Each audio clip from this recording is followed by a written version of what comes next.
Little Boy Blue, from At the Back of the North Wind, by George MacDonald. Little Boy Blue lost his way in a wood. Sing apples and cherries, roses and honey. He said, I would not go back if I could. It's all so jolly and funny. He sang, this wood is all my own. Apples and cherries, roses and honey. So here I'll sit, like a king on my throne, all so jolly and funny. A little snake crept out of the tree. Apples and cherries, roses and honey. Lie down at my feet, little snake, said he, all so jolly and funny. A little bird sang in the tree overhead. Apples and cherries, roses and honey. Come and sing your song on my finger instead, all so jolly and funny. The snake coiled up, and the bird flew down, and sang him the song of Birdie Brown. Little Boy Blue found it tiresome to sit, and he thought he had better walk on a bit. So up he got, his way to take, and he said, Come along, little bird and snake. And waves of snake o'er the damp leaves passed, and the snake went first, and Birdie Brown last. By Boy Blue's head, with flutter and dart, flew Birdie Brown with its song in its heart. He came where the apples grew red and sweet. Tree, drop me an apple down at my feet. He came where the cherries hung plump and red. Come to my mouth, sweet kisses, he said. And the boughs bow down, and the apples they dapple. The grass too many for him to grapple. And the cherriest cherries, with never a miss, fall to his mouth, each a full-grown kiss. He met a little brook singing a song.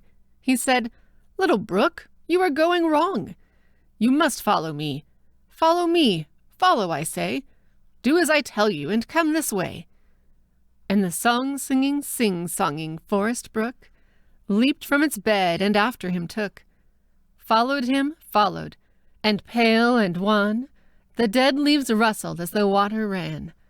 And every bird high up on the bough, and every creature low down below, he called, and the creatures obeyed the call, took their legs and their wings, and followed him all. Squirrels that carried their tails like a sack, each on his own little humpy brown back, householder snails, and slugs all tails, and butterflies, flutterbys, ships all sails, and weasels, and owsels, and mice, and larks, and owls, and rear mice, and harky-darks, all went running, and creeping, and flowing, after the merry boy, fluttering and going, the dappled fawns fawning, the fallow deer following, the swallows and flies, flying and swallowing, cockchafers, henchafers, cockyolly birds, cockroaches, henroaches, cuckoos in herds. The spider forgot and followed him spinning, and lost all his thread from end to beginning. The gay wasp forgot his rings and his waist. He never had made such undignified haste. The dragonflies melted to mist with their hurrying. The mole in his moleskins left his burrowing. The bees went buzzing, so busy and beesy, and the midges in columns so upright and easy. But Little Boy Blue was not content, calling for followers still as he went, blowing his horn and beating his drum, and crying aloud, Come all of you, come! He said to the shadows, Come after me! And the shadows began to flicker and flee, and they flew through the wood, all flattering and fluttering, over the dead leaves flickering and muttering. And he said to the wind, Come follow, with whistle and pipe, rustle and hollow. And the wind wound round at his desire, as if he had been the gold cock on the spire. And the cock itself flew down from the church, and left the farmers all in the lurch. They run and they fly, they creep and they come, everything, all and some. The very trees they tugged at their roots, only their feet were too fast in their boots. After him leaning and straining and bending, and on through their boles he kept walking and wending, till out of the wood he burst on a lea, shouting and calling, Come after me! And then they rose up with a leafy hiss, and stood as if nothing had been amiss. Little Boy Blue sat down on a stone, and the creatures came round him, every one. And he said to the clouds, "I want you there." And down they sank through the thin blue air. And he said to the sunset far in the west, "Come here, I want you, I know best." And the sunset came and stood up on the wold, and burned and glowed in purple and gold. Then Little Boy Blue began to ponder, "What's to be done with them all, I wonder?" Then Little Boy Blue, he said, quite low, "What to do with you all, I am sure I don't know." Then the clouds clouded down till dismal it grew. The snake sneaked close, round Birdie Brown flew.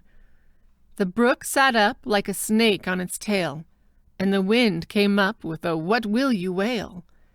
And all the creatures sat and stared. The mole opened his very eyes and glared. And for the rats and bats and the world and his wife, Little Boy Blue was afraid for his life. Then Birdie Brown began to sing, and what he sang was this very thing.